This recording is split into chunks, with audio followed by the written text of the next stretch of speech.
Namaste everyone, I'm your cPanel guide from the YouStable team. Now, imagine this. You've just clicked some amazing photos at a family event. You edit them, make them perfect, and now you want to share them with everyone. But unless you upload those pictures to Google Drive or WhatsApp, no one can actually see them, right? Same thing goes for websites. You might have designed a beautiful web page or a script, but unless you upload it to your server using cPanel File Manager, no one on the internet can access it. In today's video, I'll show you how to upload your files the right way quickly and easily using cPanel File Manager. And look, sharing memories is great, but if your storage fails or the upload keeps crashing, it gets frustrating. That's why I recommend hosting your website with YouStable. It's fast, reliable, and beginner-friendly, perfect for anyone starting out or running a small business. YouStable gives you a powerful cPanel dashboard, 24/7 support, and blazing fast performance. Whether you're uploading a single file or your entire website, with YouStable, it just works.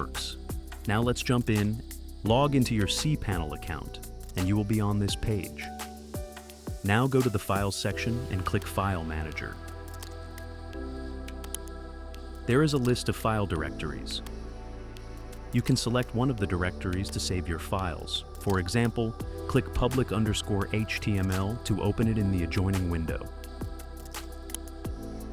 Now click Upload. You can either drag and drop the file inside the rectangular box or click the Select File button.